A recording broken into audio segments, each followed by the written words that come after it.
السلام عليكم ورحمة الله تعالى وبركاته. الحمد لله نحمده ونصلي على رسوله الكريم أما بعد. சங்கைக்கும் மிக்க மதிப்பிற்கு முடித்தான அல்லாஹ்வின் நல்லடியார்களே, அருமையான பெருமக்களே, அல்லாஹ்வுடைய இறப்பெரும் கிருபையால் இன்றுடன் 28 தராவி தொழுகைகளை தொழுதிருக்கின்றோம். 27 நோன்புகளை நோட்டிருக்கின்றோம். இன்னும் குறிப்பாக சொல்வது என்று சொன்னால், ரமலானுடைய கடைசி 10 இறுதி 10 ஒற்றைப்படையான லைலத்துல் கத்ருடைய இரவை நேற்று அடையக்கூடிய பாக்கியத்தை அல்லாஹ் நமக்கெல்லாம் வழங்கியிருந்தான். நம்முடைய இறுதி மூச்சு வரை பல ரமலான்களை அடைவதற்கும் பல லைலத்துல் கத்ர்களை அடைந்து அமல் செய்வதற்கும் உண்டான பாக்கியத்தை அல்லாஹ் தந்தால் புரிவானாக. யாரெல்லாம் இந்த பிற 28 தராவி தொழுகையை ஜமாத்தோடு தொழுதார்களோ அல்லாஹ் ஜல்ல ஷானஹு தஆலா அவர்கள் கொடுக்கக்கூடிய பாக்கியம், அல்லாஹ் சொர்க்கத்தில் 1000 அந்தஸ்துகளை அல்லாஹ் உயர்த்தி வழங்குவதாக நமக்கு சொல்லப்பட்டிருக்கின்றது. சொர்க்கத்தினுடைய ஒரு அந்தஸ்து என்பது சாதாரணமான விஷயம் அல்ல. உலகத்தில ஒரு பட்டம் வாங்குறதுன்னு சொன்னா படிக்காமலே பட்டம் வாங்கிடலாம், காசு கொடுத்தா என்ன செஞ்சிடலாம், எந்த கல்லூரியிலையும் பட்டம் வாங்கிடலாம், எந்த ஒரு சர்டிபிகேட்டையும் காசு கொடுத்தா வாங்கிடலாம். ஆனால் அம்மாடி நல்லா இருப்பீங்க, சும்மா இருங்க. இந்த உலகத்துல எந்த பணத்தை கொடுத்தாலும் என்ன செஞ்சிடலாம், அதற்கு உண்டான தேவையை நாம் பூர்த்தி செஞ்சிடலாம். ஆனா சொர்க்கத்தை பொறுத்தவரையும் நம்முடைய அந்தஸ்து என்பது உயர்வதற்கு உண்டான ஒரே ஒரு காரணம் நம்ம செய்யக்கூடிய அமல்கள் தான். நாம் நல்லவர்கள் செய்தோம் என்று சொன்னால் நம்முடைய அந்தஸ்துகள் உயர்ந்து கொண்டே இருக்கும். அந்த அமல்கள் செய்வது இஹ்லாஸான முறையில செய்யணும். ஆனா நம்ம எல்லாம் பார்க்கும் பொழுது நம்ம கொடுக்குறோம், வைக்கிறோம், ஊரை கூட்டி உலகத்தை கூட்டி மைக்க போட்டு மைக் செட்டை போட்டு இவங்களுக்கு அப்படி கொடுத்தா இப்படி கொடுத்தா என்று சொல்லுவாங்க. ஆனா ஜல்ல ஷானஹு தஆலா உண்மையான இஹ்லாஸ் எல்லாம் என்ன செய்யறாங்க. அல்லாஹ் பாதுகாக்க வேண்டும். செய்யக்கூடிய அந்த அமல்கள் ஒரு சுப்ஹானல்லாஹ் சொன்னாலும், இது ரப்புக்காக வேண்டி சொல்கின்றேன் அல்ஹம்துலில்லாஹ் சொன்னாலும், அல்லாஹ் மிக பரிசுத்தமானவன், அல்லாஹ் மிக பெரியவன், எல்லா புகழும் அல்லாஹ்வுக்கு சொல்லணும் என்று நாம் சொல்லக்கூடிய அந்த ஒவ்வொரு தஸ்பீஹும் உணர்ந்து விளங்கி சொல்லக்கூடிய அதற்கு மிகப்பெரிய மகத்துவத்தை அல்லாஹ் வைத்திருக்கின்றான்.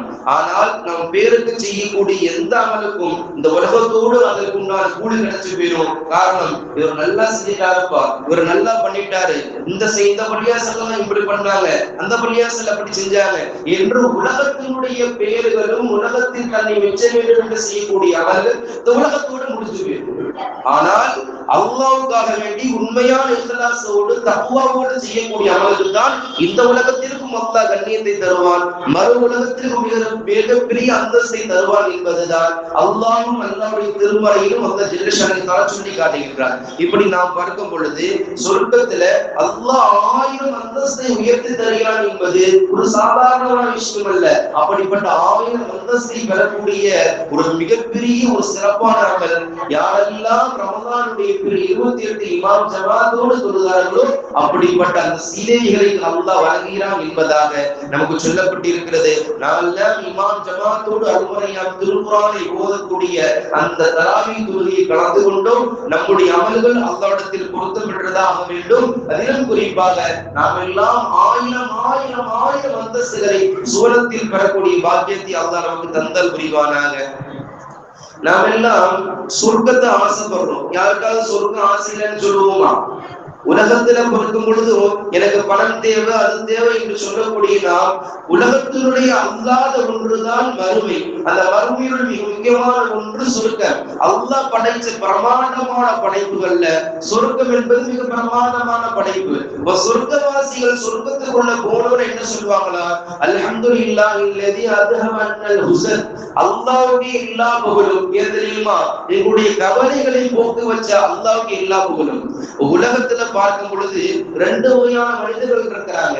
சராசரியான மனிதர்கள் இருக்கிறாங்க, மேன்மக்கள் இருக்கிறாங்க. அதாவது உலகத்தினுடைய தேவைகள், உலகத்தினுடைய ஆசபாசங்களை எதிர்பார்த்து இருக்கக்கூடிய ஒரு சபையினர். இன்னொரு கூட்டம் அல்லாஹ்வுடைய அல்லாஹ் தேவை, அல்லாஹ்வுடைய ரசூல் தேவை, என்னுடைய மறுமைக்கு உண்டான வாழ்க்கையை செய்யக்கூடிய அல்லாஹ் வாலிகள் ஒரு கூட்டம். இந்த 2 கூட்டத்தார்களுக்கு மத்தியில அல்லாஹ்வுடைய ரசூல் என்று வாழக்கூடிய கூட்டம் தான் மிக சிறந்தவர்கள்.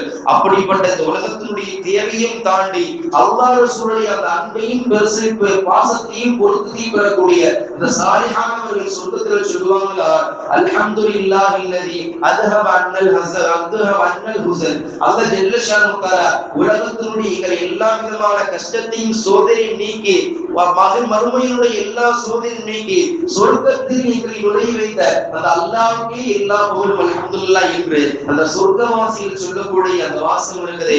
அருள்மறையாம் திருக்குர்ஆன்ல இந்த வாசகத்தை அப்படியே பதிவு செய்யலாம். நம்ம என்ன செய்யணும், இந்த வார்த்தையை சொல்லி அதிகமதி வந்தாரத்தில் கேட்கிறோம், யா அல்லாஹ் இந்த உலகத்தினுடைய வாழ்க்கை என்பது இந்த உலகத்தோடு முடிய போறது, ஆனால் மறுமையினுடைய வாழ்க்கை என்பது நிச்சயமான உண்மை, மன்னரை வாழ்க்கை என்பது நிச்சயமான உண்மை. ஆனால் அந்த மன்னரை வாழ்க்கைக்கும் மறுமை வாழ்க்கைக்கும் நாங்கள் அமல் செய்வதற்குண்டான பாக்கியத்தை கொடுத்து, நாங்கள் எல்லாம் சுவனம் செல்லக்கூடிய பாக்கியத்தை கொடுத்து, அது மட்டுமல்ல சுவனத்தில் நாங்கள் எல்லாம் உள்ளே வந்து அல்ஹம்துலில்லாஹில்லதி அதுஹப அன்னல் ஹுஸன். யா அல்லாஹ் எங்களுடைய சோதனைகளை நீக்கி எங்களுடைய கஷ்டத்தை நீக்கி எங்களுக்கெல்லாம் நிம்மதியான ஒரு வாழ்க்கையை தந்த சொர்க்கத்தை தந்த அல்லாஹ்வாகிய உனக்கே எல்லா புகழும் என்ற அந்த வார்த்தையை நாங்கள் சொல்ல வேண்டும் என்ற அற்புதமான வாக்கியத்தை, அழகான ஆயத்தை வசனத்தை அருள்மறையாம் திருக்குர்ஆனிலே அல்லாஹ் நமக்கு கற்றுத் தந்திருக்கிறான். பெருமானார் ஸல்லல்லாஹு அலைஹி வஸல்லம் அவர்கள் ரசூலுல்லாஹும் ஹஜ்ரத் அபூபக்கர் ரலியல்லாஹு பேசிட்டு இருக்காங்க. பேசிக்கிட்டே இருக்கும்போது அபூபக்கர் ரலியல்லாஹு கேக்குறாங்க, யா ரசூலுல்லாஹ் ஷையபத்த உங்களுக்கு நரம் வந்துருச்சு அப்படிங்கிறாங்க. அதாவது நரமுடி வந்துருச்சுங்கிறாங்க. இப்ப நரமுடி வர்றதுங்கிறது வயது மூப்பியின் காரணமாக நரமுடி வரும். ஆனா ரசூலுல்லாஹ் நரமுடி வந்துருச்சுன்னு சொன்னவங்க ரசூலுல்லாஹ் சொன்னாங்க ஷையபத்ரி ஹூத். ரெண்டு விதமான ஹதீஸ் ரிவாயத் இருக்கு. ஒண்ணு ஷையபத்ரி ஹூத், ஹூத் சூரா என்னை நரைமுடியா ஆக்கி விட்டதுன்னு சொன்னாங்க. இன்னொரு ரசூலுல்லாஹ் அந்த நேரத்துல சொன்ன செய்தி ஷையபத்ரி சூரத்துல் வாக்கியா. சூரத்துல் வாக்கியா இருக்குது, அது என்னை நரக செய்து விட்டது, என்னை நரமுடியா ஆக்கி விட்டதுன்னு சொன்னாங்க. காரணம் சூரத்துல் வாக்கியால அல்லாஹ் ஜல்ல ஷானஹு தஆலா மறுமை என்பது எப்படிப்பட்டதா இருக்கும், அந்த மறுமை எப்படி உண்டாகும், இந்த மறுமையுடைய அவதித்துவங்கள் எப்படி, கியாமத் நாளை பற்றி அல்லாஹ் எப்படி சொல்கிறார், அந்த கியாமத் நாளில் மக்கள் எல்லாம் எவ்வாறு அவன் அந்த கஷ்டத்தை அனுபவிப்பார்கள், அதனுடைய துயரம் எப்படி இருக்கும், அதனுடைய சோதனைகள் எப்படி இருக்கும், எல்லா உம்மத்துமாரும் எந்த அளவுக்கு பாடுபடுவாங்க, எந்த இடத்துல ரப்பத்தை கெஞ்சுவாங்க கதறுவாங்க. அல்லாஹ் அக்பர். அந்த செய்தியெல்லாம் அல்லாஹ் ஜல்ல ஷானஹு தஆலா சூரத்துல் ஹூத்லயும் சூரத்துல் வாக்கியாலையும் அல்லாஹ் சொல்றார். அந்த அல்லாஹ்வுடைய மறுமையை நினைத்து, அல்லாஹ் சொல்லக்கூடிய அந்த கியாமத்தை நினைத்து, அந்த மறுமையுடைய கஷ்டத்தை நினைத்து, அந்த நரகத்தினுடைய கொடுமையை நினைத்து என்னுடைய உள்ளமெல்லாம் பதறிக் கொண்டிருக்கிறது, கவலைப்படுகிறேன், அதன் மீது மிகவும் கவலைப்படுகிறேன். அந்த கவலைதான் என்னை நரக செய்து விட்டது என்று பெருமானார் ஸல்லல்லாஹு அலைஹி வஸல்லம் சொன்னாங்க. அல்லாஹ் அக்பர்.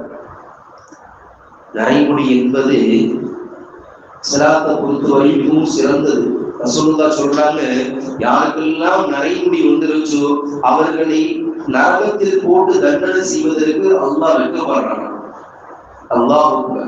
யாருக்கெல்லாம் நரைமுடி வந்து விட்டதோ அவர்களை நரகத்தில் போட்டு தண்டனை செய்வதற்கு, வேதனை செய்வதற்கு அல்லாஹ் வெட்கப்படுகிறான் என்பதாக பெருமானார் ஸல்லல்லாஹு அலைஹி வஸல்லம் சொன்னார்கள். அல்லாஹ் அக்பர். அப்படி தன்னுடைய வாழ்க்கையில வறுமையை நினைத்து ரசூலுல்லாஹ் அழுகிறாங்க, நினைக்கிறாங்க, கவலைப்படுறாங்க.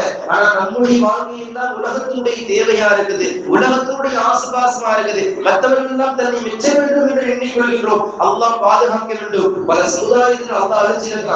சூரத்துல் ஹூத்ல ஒவ்வொரு நபிமார்களுடைய கூட்டத்தார் எல்லாம் எப்படி அழிச்சான்னு சொல்றார். ஆது கூட்டத்தார, சமூது கூட்டத்தார, ஷுஐப் அலைஹிஸ்ஸலாம் கூட்டத்தார, மூசா அலைஹிஸ்ஸலாம் கூட்டத்தார, இப்ராஹிம் அலைஹிஸ்ஸலாம் கூட்டத்தார, நூஹ் அலைஹிஸ்ஸலாம் கூட்டத்தார, யூனுஸ் அலைஹிஸ்ஸலாம் கூட்டத்தார, இப்படி ஒவ்வொரு நபிமார்கள் அந்த நபிமார்களுக்கு உண்டான கூட்டத்தார எந்த அளவுக்கு நபிமார்களுக்கு உண்டான கஷ்டத்தை கொடுத்தாங்க, எவ்வளவு சிரமப்படுத்துறாங்க, அதுக்கு எந்த அளவுக்கு தண்டனை அனுபவிச்ச செய்தி எல்லாம் வந்து ஜல்ல ஷானஹு தஆலா சூரத்துல் ஹூத்ல சொல்றான். அது மட்டும் இல்ல, ஷுஐப் அலைஹிஸ்ஸலாம் என்ற ஒரு நபி இருந்தாங்க.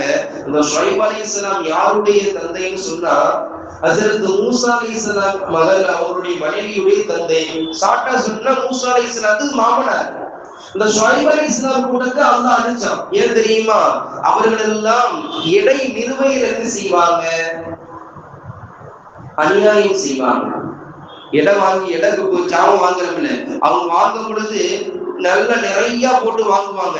ஆனா தான் விற்கும் பொழுது என்ன செய்வாங்க, கம்மியா போட்டு முந்தியெல்லாம் தராசு என்ன செய்வாங்க, கீழே வந்து காலத்து வைப்பாங்கல்ல, அது மாதிரி என்ன செய்வாங்க, வெறும் பெரிய மோசடி செய்வாங்க, அநியாயம் செய்வாங்க. இந்த மோசடியை கண்டித்து அல்லாஹ் என்ன செஞ்சா, ஒட்டுமொத்தமாக அல்லாஹ் சொல்லி பார்த்தா, நபிமார்கள் சொல்லி பார்த்தாங்க, சீதா முடிச்சவனே இந்த மாதிரிலாம் செய்யாத தம்பி, நீ செஞ்சு சொன்னா அல்லாஹ்வுடைய வேதனை நினைக்கிறா, ஒட்டுமொத்தமா எல்லாத்தையும் அழிச்சு விட்டு அல்லாஹ் வேறொரு கூட்டத்தை கொண்டு வந்துருவான்டா என்று ஹஜ்ரத் ஷுஐப் அலைஹிஸ்ஸலாம் தன்னுடைய கூட்டத்தார்கள் சொல்றாங்க.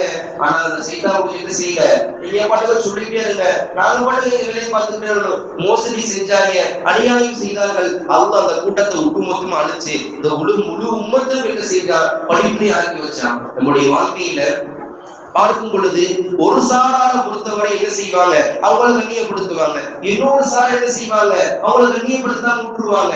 அல்லாஹ் ஜல்ல ஷானஹு தஆலா பொறுத்தவரையும் அல்லாஹ் ஜல்ல ஷானஹு சொல்கின்றார், உலகத்தில் படைக்கப்பட்ட எல்லா மக்களும் அல்லாஹ்விடத்தில் செய்யறவங்க உயர்ந்தவர்கள் தான், கண்ணியமானவர்கள் தான். ஆனா நீங்க பாகுபாடு காட்டி இவங்களுக்கு ஒரு மாதிரி கண்ணியப்படுத்துறது, இவங்களுக்கு ஒரு மாதிரி நடத்துறது, இவங்களுக்கு ஒரு மாதிரி கொடுக்கறது, இவங்களுக்கு ஒரு மாதிரி கொடுக்காம இருக்கிறது, அவங்களுக்கு ஒரு அளவு இவங்களுக்கு ஒரு அளவு என்று நீங்க செய்யக்கூடியது அநீதம் இணைக்கப்பட்டவருடைய அந்த உள்ளம் எந்த அளவு கொதிக்குமோ அதுபோல குடும்பத்தையும் அல்லாஹ் கொளுத்துவான், உங்களுடைய வாழ்க்கையும் அல்லாஹ் கொளுத்துவான்.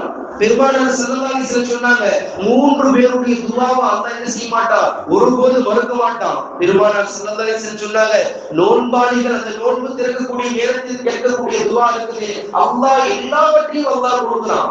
அதுக்கு எந்த ஒரு மறுப்புமே அல்லாஹ் தெரிவிக்கிறது இல்ல. ஆனா நாம என்ன செய்யறது இல்ல, வடை இருக்குது, பஜ்ஜி இருக்குது, சூசு வந்துருச்சா, அது வந்துருச்சா, இது வந்துருச்சாங்க, அதுலயும் கவனமா இருக்கிறோம். ரப்பிடத்துல கையே துஆ செய்யறதுக்கு தவற விட்டுறோம். அந்த நேரம் என்பது நம்ம கொடுத்த அல்லாஹ் மிகப்பெரிய பொக்கிஷமான நேரம். இந்த நேரத்தை நம்ம பயன்படுத்தல, நம்மை விட நஷ்டவாதி யாருமே இல்லை என்று பெருமானார் ஸல்லல்லாஹு அலைஹி வஸல்லம் சொன்னாங்க. இது ஒரு துஆ, அந்த நோன்பாளி கேட்கக்கூடிய துஆ அல்லாஹ் ஒருபோதும் மறுப்பதில்லை. இரண்டாவது ரசூலுல்லாஹ் சொன்னாங்க, அநீதம் இழைக்கப்பட்டவருடைய துஆவை அல்லாஹ் ஒருபோதும் மறுக்கிறது இல்லை. நம்முடைய வாழ்க்கையில பார்க்கிறோமா இல்லையா, சில பேருக்கு ஒரு மாதிரி செய்வாங்க, சில பேருக்கு இன்னொரு மாதிரி செய்வாங்க, எல்லாம் ஒரே மாதிரி பண்றாங்க, ஒரே மாதிரி செய்யறாங்க, ஒரே நடத்துறாங்க. ஆனா பாகுபாடு காட்டி இவங்களுக்கு ஒரு மாதிரி இவங்களுக்கு ஒரு மாதிரி செய்யக்கூடிய அந்த நிலைமை என்பது அநீதம் இழைக்கப்பட்டவருடைய துஆ. அல்லாஹ்விடத்துல அவங்க கையேந்தி துஆ செய்தாலும் சரி, கையேந்தாமல் அல்லாஹ்விடத்துல யாருமே என்று அவர்கள் கேட்டுவிட்டால் அவருடைய குடும்பம் மட்டுமல்ல, அவர்கள் சார்ந்த எல்லாருக்கும் மிகப்பெரிய அடி உண்டு என்பதாக அண்ணல் நபி நாயகம் ஸல்லல்லாஹு அலைஹி வஸல்லம் சொன்னாங்க. அதனால அநீதம் இழைக்கப்பட்டவருடைய பதுவா செய்யாது, வாங்கிடவே கூடாது. துஆவை நீங்க எவ்வளவு வேணா வாங்கிக்கலாம், துஆவை துஆ செய்ய எவ்வளவு வேணா துஆ செய்ய சொல்லலாம். ஆனால் ஒருபோதும் பதுவா வாங்கி விடக்கூடாது. அந்த பதுவா என்பது ஒரு தலைமுறை அல்ல, 2 தலைமுறை அல்ல, 7 தலைமுறை தாக்கும் என்பதாக நாயகம் ஸல்லல்லாஹு அலைஹி வஸல்லம் சொன்னாங்க. ஒரு ரிவாயத்துல 3 இருக்கு, இன்னொரு ரிவாயத்துல 7 இருக்குது. 7 தலைமுறையும் அது தாக்கும், அது அடிக்கும், அது ஒருபோது விட்டு விடாது என்பதாக நாயகம் ஸல்லல்லாஹு அலைஹி வஸல்லம் சொன்னாங்க. எந்த காலத்திலும் யாரும் என்ன செஞ்சிடக்கூடாது, அநீதம் செஞ்சிடவே கூடாது. நம்மளால முடிஞ்சதை கொடுக்கணும், இல்லைன்னு சொன்னா தன்மையான வார்த்தைகளை பேசி தன்மையான முறையில் அவர்களுடைய வழிநடத்தி செய்யவே தவிர இவங்களுக்கு ஒண்ணு இது மாதிரி அது மாதிரி அடுத்தவருடைய சொத்தை அபகரிக்கிறது, அடுத்தவருடைய பொருளாதார தன்மைகள் அடுத்தவங்க கொடுக்காதுன்னு சொல்லுவாங்க. ஒரு கூட்டம் சரிப்பா போயிட்டு போது நல்லதான் செய்யறாங்க, இந்த காசை கொடுத்துருவோம், இதெல்லாம் செய்வோம் என்று ஒரு கூட்டம் சொன்னாலும் இன்னொரு ஆள் சொல்லுவாங்க அதெல்லாம் கொடுக்க வேண்டாம். என்ன பண்றது, இப்படியே கொடுத்து இருந்தா நம்மூட்டு என்ன ஆகுறது, நம்மோட பொருளாதாரம் என்ன ஆகுறது, நம்ம சபைக்கு என்ன ஆகுறது என்று கொடுப்பதையும் தடுக்கக்கூடிய ஒரு நல்லவியாருடைய கூட்டம் இருக்கும். அந்த கூட்டம் எப்படிப்பட்ட கூட்டம் என்று நீங்களே சிந்தனை செய்து பாருங்கள். அவர்கள் எல்லாம் எங்க செல்லுவாங்க, நரகத்தின் பக்கமா சொர்க்கத்தின் பக்கமா? அல்லாஹ் பாதுகாக்க வேண்டும். முடிவு செய்வது நம்மல்ல, ரப்பு முடிவு செய்வான். ஆனால் அல்லாஹ்வும் அல்லாஹ்வுடைய ரசூலும் மிகப்பெரிய எச்சரிக்கை கொடுக்கிறாங்க, இது போன்ற யாருக்கும் மனித செஞ்சிடாதீங்க, உங்களால முடிஞ்சது நிறைவா கொடுங்க. ஆனா அநீதம் இழைக்கப்பட்டவருடைய துஆ, அந்த துஆ என்பது பத்வாவா மாறிவிடும். அது மிகப்பெரிய நஷ்டத்தையும் கேவலத்தையும் மிகப்பெரிய அழியும் தரும் என்பதாக அல்லாஹ்வும் அல்லாஹ்வுடைய தூதர் ஸல்லல்லாஹு அலைஹி வஸல்லம் சொன்னாங்க. மூன்றாவதா ரசூலுல்லாஹ் சொன்னாங்க, நோயாளியுடைய துஆ. நம்மள நினைக்கிறோம் சீகாரியா இருக்கிறாரு அப்படின்னு நினைக்கிறோம். அவங்க சொல்லுவாங்க உடம்பு பாதிக்கப்பட்டவங்க, உடல்நல குன்றியும் சொல்லுவாங்க, பார்க்கிறவங்களை பார்த்து எங்களுக்காக துஆ செய்யுங்க. ஆனா ரசூலுல்லாஹ் சொன்னாங்க, நோயாளி நலம் விசாரிங்க, அது உங்களுக்கு சுன்னத்து. காரணம் என்ன தெரியுமா, அந்த நோயாளிகளுக்கு அல்லாஹ் ரஹ்மத் செய்யணும். அல்லாஹ்வுடைய ரஹ்மத் அவர்கள் மீது இறங்குது. ஆனா அவங்க கஷ்டத்துல இருக்கிறாங்க. அவங்களுடைய சுவைகள் எடுக்கப்பட்டுரும், அவருடைய உடல் பலம் எடுக்கப்பட்டுரும், அவங்களால சரியான முறையில் சாப்பிட முடியாது, சரியான முறையில் வேலை செய்ய முடியாது, சரியான முறையில் இபாதத் செய்ய முடியாது. இருந்தாலும் கூட அந்த அவருடைய பாவத்தை மன்னிப்பதற்கு அவங்க இதுவெல்லாம் தருகிறார் என்பதாக ஸல்லல்லாஹு அலைஹி வஸல்லம் சொன்னாங்க. ஒருத்தருக்கு நோயாளி ஏற்படுறாரு, அவருக்கு கஷ்டம் வருதுன்னு சொன்னா அந்த கஷ்டம் எதுக்கு அல்லாஹ் கொடுக்கிறார்? அவருடைய பாவத்தை அல்லாஹ் மன்னிக்கிறார். இந்த பாவத்தை மன்னிக்கும் பொழுது மலக்குமார்கள் தான் ஒரு இடத்துல ஒவ்வொன்றா இருக்கிறாங்க. அவருடைய நாக்கிலிருந்து பேச இருக்கிறாங்க, அவங்க உடம்பிலிருந்து சத்தம் எடுக்கிறாங்க, அவருடைய பலகீனத்தை ஏற்படுத்துறாங்க. இப்படி எல்லாத்தையும் கொடுத்துட்டு கடைசியில் அல்லாஹ் நோயினுடைய ஷிஃபாயை கொடுத்து அல்லாஹ்வை பரிசுத்தப்படுத்துகிறான் என்பதாக நாயகம் ஸல்லல்லாஹு அலைஹி வஸல்லம் சொன்னார்கள். அப்படிப்பட்ட நோயாளிகள் கேட்கக்கூடிய அந்த துஆ அல்லாஹ்விடத்தில் எந்த மறுப்பும் தெரிவிக்கப்படாது என்பதாக ஸல்லல்லாஹு அலைஹி வஸல்லம் சொன்னாங்க. அதனால் நோயாளிகளை பார்த்த நோய்கள் நல்லா விசாரிக்கணும், அவங்களுக்காக துஆ செய்யணும், நாம் அவர்களுக்கு துஆ செய்ய வேண்டும் என்ற செய்தியை ரசூலுல்லாஹி ஸல்லல்லாஹு அலைஹி வஸல்லம் கற்றுத் தர்றாங்க. அல்லாஹ் ஜல்ல ஷஅனஹு தஆலா நம்முடைய வாழ்க்கையில் என்பது ஏற்றத்தாழ்வுகள் இருக்கலாம், கொடுக்கல் வாங்கல் இருக்கலாம், போட்டி பொறாமையில் இருக்கலாம். அதை எல்லாவற்றிற்கும் அல்லாஹ் வல்லாஹ் எதை சொல்றார்களோ அதுபடி நீதமான ஒரு நடந்து கொள்ளணும். யா அய்யுஹல்லதீன ஆமனூ அத்துல் அமானத இலா அஹ்லிஹா. ரசூலுல்லாஹி ஸல்லல்லாஹு அலைஹி வஸல்லம் சொல்லியிருக்காங்க, அல்லாஹ் சொல்றான், உங்களுடைய வாழ்க்கையில, உங்களுடைய குடும்பத்தாரல்ல, உங்களுடைய பொருளாதாரத்துல, உங்களுடைய பள்ளிவாசல்கள்ல, உங்களுடைய எல்லா விதமான தொழில் துறைகள்ல நீங்க என்ன செய்யுங்க? நீதத்தை கடைபிடிங்க. ஒருபோதும் அநியாயம் செஞ்சிடாதீங்க. அந்த அநியாயம் என்பது மிகப்பெரிய நஷ்டத்தை உங்களை அனுபவிக்கும், மிகப்பெரிய கஷ்டத்துல அனுபவிக்கும், மிகப்பெரிய மோசடியில் உங்களை தள்ளும். நீங்க நினைக்கலாம், எனக்கு நிறைய சொத்து கொடுத்திருக்கிறான், நல்ல பணக்காரனா இருக்கேன், நல்ல நிலைமையில இருக்குன்னு நீங்க நினைக்கலாம். ஆனால் அல்லாஹ் அது நிரந்தர வாக்கி வைக்க மாட்டான். உங்களிடத்துல அது எப்படி படிக்க வேண்டும் என்பதற்கு ரப்புக்கு தெரியும், எப்படி கொடுத்தானோ அதை எப்படி படிக்கிறது ரப்புக்கு தெரியும். திடீர்னு ஒரு விதமான நடக்கும். அந்த நடப்பு என்பது சொல்ல முடியாத ஒரு கஷ்டமா இருக்கும். அந்த கஷ்டத்தை விட்டும் அல்லாஹ்விடத்துல பாதுகாப்பு தேடணும், அநியாயத்தை விட்டும் அல்லாஹ்விடத்துல பாதுகாப்பு தேடணும். போட்டி பொறாமை கொடுக்கல் வாங்கல் இது போன்ற எல்லா விதமான அநியாயங்கள், துன்பங்கள், கஷ்டங்களை விட்டும் அல்லாஹ்விடத்துல அல்லாஹ் சொன்ன கட்டளை போது எல்லா இடத்திலும் யாருக்கு என்னென்ன ஹக்கு கொடுக்கணுமோ அந்த ஹக்கை சரியான ஒரு நிறைவேற்ற வேண்டிய ஒரு நிலையில் நாம் இருக்கிறோம். அல்லாஹ் ஜல்ல ஷஅனஹு தஆலா எல்லோருக்கும் நிம்மதியான வாழ்க்கையும் நீதமான வாழ்க்கையும் அநியாயம் இல்லாத கஷ்டம் இல்லாத யாருடைய மனதையும் புண்படுத்தி வாழக்கூடிய அந்த துர்பாக்கிய நிலையை விட்டும் அல்லாஹ் பாதுகாத்து எல்லோரிடத்திலும் அன்பாவும் பாசம் நேசமாவும் எல்லோரிடத்திலும் கண்ணியமான முறையில் ஏற்றும் தாழ்வு பார்க்காமல் அல்லாஹ்விடத்தில் உயர்வான ஒரு அந்தஸ்தை பெறக்கூடிய பாக்கியத்தை அல்லாஹ் நமக்கும் உங்களுக்கும் ஈமான் கொண்ட எல்லா மக்களுக்கும் அல்லாஹ் தந்தர புரிவானாக.